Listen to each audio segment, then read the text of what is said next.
Alors le défi au niveau énergétique pour la Belgique consiste à avoir un bon équilibre entre trois dimensions. La dimension, le climat, la pollution, qu'elle soit CO2 ou atmosphérique. Il y a les aspects liés à la sécurité d'approvisionnement et bien sûr les aspects liés à la compétitivité.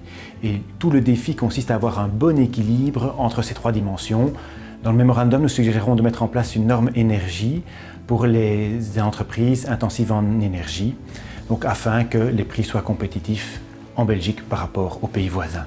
C'est certainement une norme fort importante à prendre. On peut le faire notamment en jouant sur les taxes qui sont plus élevées en Belgique qu'à l'étranger. La Belgique se positionne assez bien en termes d'infrastructures énergétiques. Si on pense à Fluxys et à Elia, donc le réseau de gaz et le réseau d'électricité, il est assez développé en Belgique, mais il peut encore plus se développer certainement pour l'électricité avec justement plus d'importation, d'exportation des pays voisins et la possibilité d'avoir plus de production en mer du Nord, ce qui nécessite également toute une infrastructure. Et donc c'est assez important d'avoir cette capacité de pouvoir profiter de la production extérieure. Cependant, il faut également regarder à ce qu'on ait suffisamment de production intérieure qui soit également compétitive afin de trouver le bon équilibre entre importation et production nationale.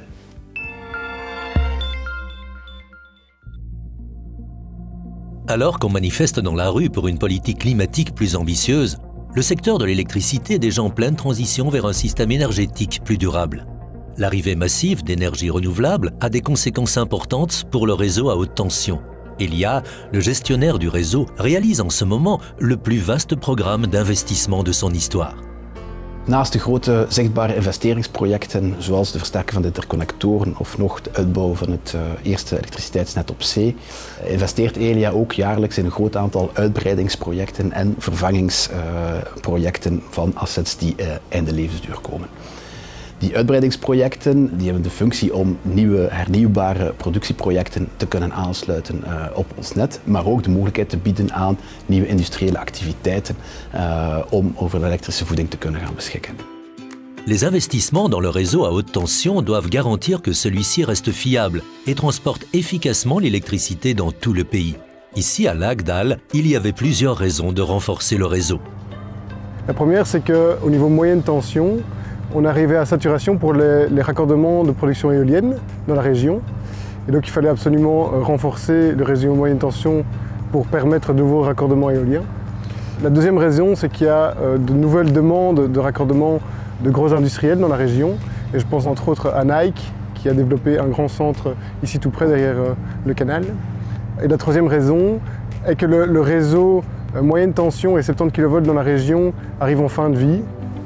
Cette année, Elia a 280 projets en cours de réalisation pour préparer son réseau de demain. L'entreprise travaille pour cela en étroite collaboration avec les gestionnaires de réseaux de distribution.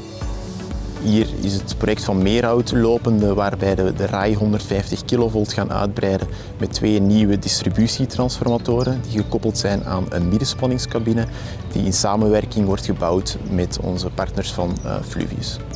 De nieuwe middenspanningscabine die is het knooppunt eigenlijk op het regionale distributienet en die maakt ontwikkeling in de regio verder mogelijk. De cette manière, le gestionnaire du réseau soutient aussi le développement économique de notre pays. Zo moet het elektriciteitsnet in staat zijn om uitbreiding van industriële activiteiten te kunnen aansluiten en van stroom te kunnen gaan voorzien. Cruciaal daarin is de afstemming met de industriële spelers enerzijds, maar ook met onze partners distributienetbeheerders, om die projecten te kunnen aansluiten op het net. En het is zo dat wij erin geslaagd zijn in 2018 door in dialoog te treden om een groot aantal aansluitingen on time en on budget te kunnen realiseren, goed voor zo ongeveer 50 à 100 megawatt extra aansluitingen.